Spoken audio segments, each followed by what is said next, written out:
Putin bunu istədi. Paşinyan açıq şəkildə rədd etdi. Naxçıvana pilotsuz təyyarə hücumlarına Rusiyadan iki başlı reaksiya dərhal təsir etdi. Putin Kremldə açıq dedi. Ermənistanda duel başladı. Bu, Paşinyanla Əliyevin sayəsində mümkün olub. Putin. Averçuk İrəvanı hədələdi. Ağır nəticələri olacaq. Rusiya prezidenti Vladimir Putin Ermənistanın baş naziri Nikol Paşinyanla Kremldə keçirdiyi görüşdə bildirib ki, o, İrəvanın kollektiv təhlükəsizlik müqaviləsi təşkilatına qarşı şikayətlərindən xəbərdardır.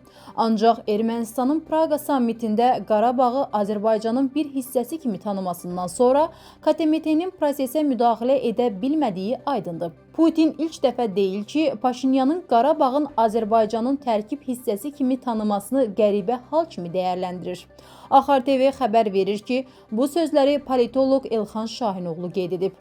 Həqiqətən, Nikol Paşinyan Avropa Siyasi Birliyinin Praqada 2022-ci ilin oktyabr ayında keçirilən sammitində Azərbaycanın ərazi bütövlüyünü tanıdığını bəyan etmişdi. Paşinyanın bu qərarı Putində az qala şok effekti yaratmışdı.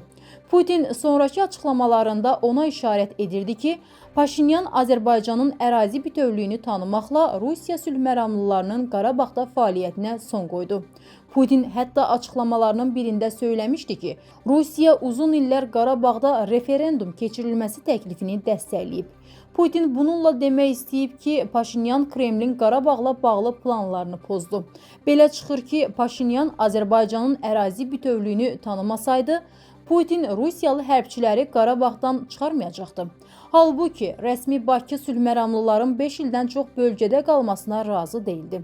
Rusiya prezidenti Paşinyanla görüşdə ona bir neçə mesajını da çatdırıb.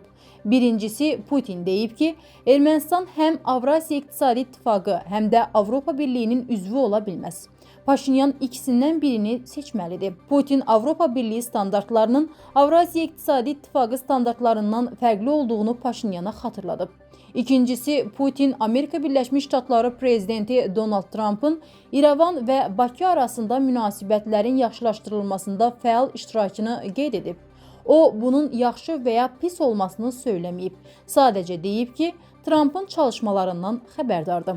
Üçüncüsü, Putin Ermənistanda parlament seçkisi öncəsi siyasi partiyalar arasında mübarizəni diqqətlə izlədiyini vurğulayıb. Rusiya prezidenti deyib ki, gərgin mübarizə iki ölkə arasında münasibətlərə mənfi təsir etməməlidir. Bu sözlər də Paşinyana xəbərdarlıq mahiyyəti daşıyır.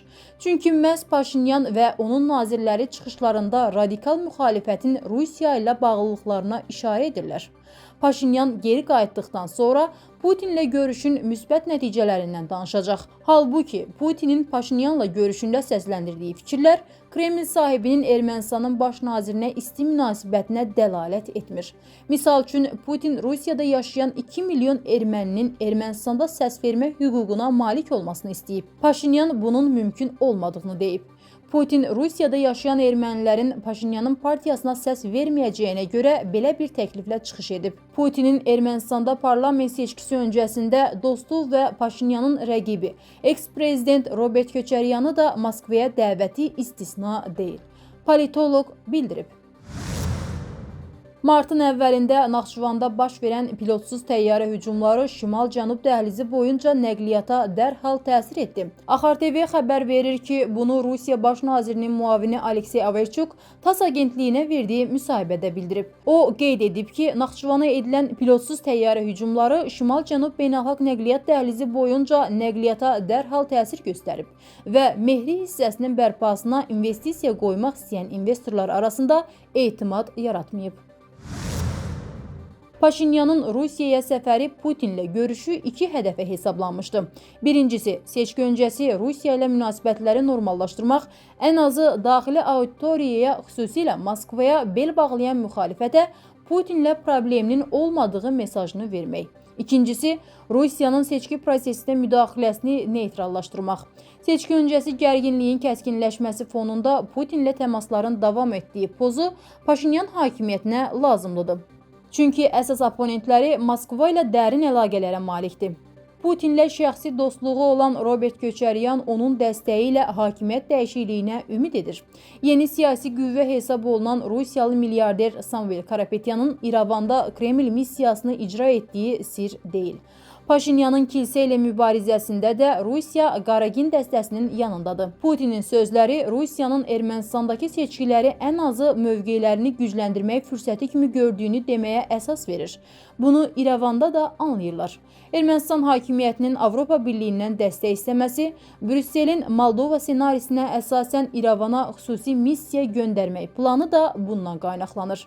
Və belə görünür ki, 7 iyun seçkilərində Ermənistan Rusiya və Qərb qarşıdurmasının əsas mərkəzinə çevriləcək.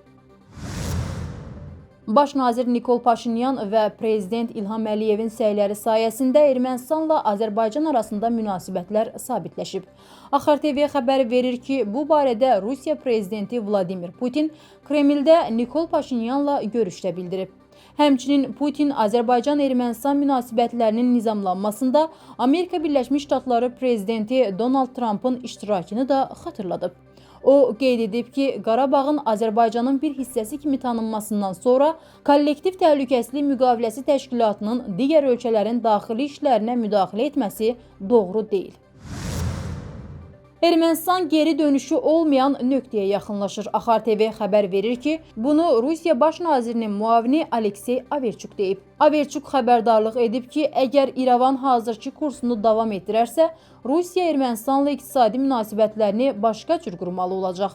Qərb ölkələrinin peşəkarcasına İrəvanı cəlb etdiyini vurğulayan baş nazirin müavini xüsusilə Ermənistanın dəmir yolları məsələsinə münasibət bildirərək, Moskvanın Ermənistanın ixrac bazarlarını genişləndirməsinə qarşı olmadığını, lakin Nikol Paşinyanın Rusiyaya aid güzəşti üçüncü ölkələrə vermək təkliflərini pislədiyini vurğulayıb. Onun sözlərinə görə Ermənistanın Rusiyaya düşmən hərbi siyasi blok olan Avropa Birliyi ilə yaxınlaşması uzun müddətli ağır nəticələrə səbəb olacaq. Arvadı tərəfindən pis rəftara məruz qalan Makrona zəng etdim. Axar TV xəbər verir ki, bunu Amerika Birləşmiş Ştatları prezidenti Donald Trump deyib. Trump Fransalı həmkarı Emmanuel Macronu lağa qoyub. NATO müttəfiqlərini İrana qarşı müharibəyə qoşulmadıqlarına görə sərt tənqid edib. O, çənəsinə dəyən zərbədən sonra hələ də özünə gələ bilmir.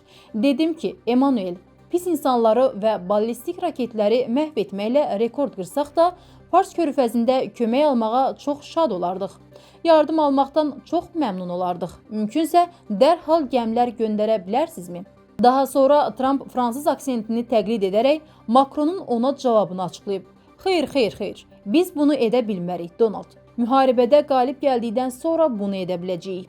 Ona dedim, xeyr, müharibəni qazandıqdan sonra Emmanuel'e ehtiyacım yoxdur. Qeyd edək ki, Amerika Birləşmiş Ştatları prezidenti 2025-ci ilin may ayında yayımlanan və Vyetnama səfəri zamanı Bridget Macronun Fransa prezidentinin üzünə yumruq vurduğunu göstərən videoya işarə edib.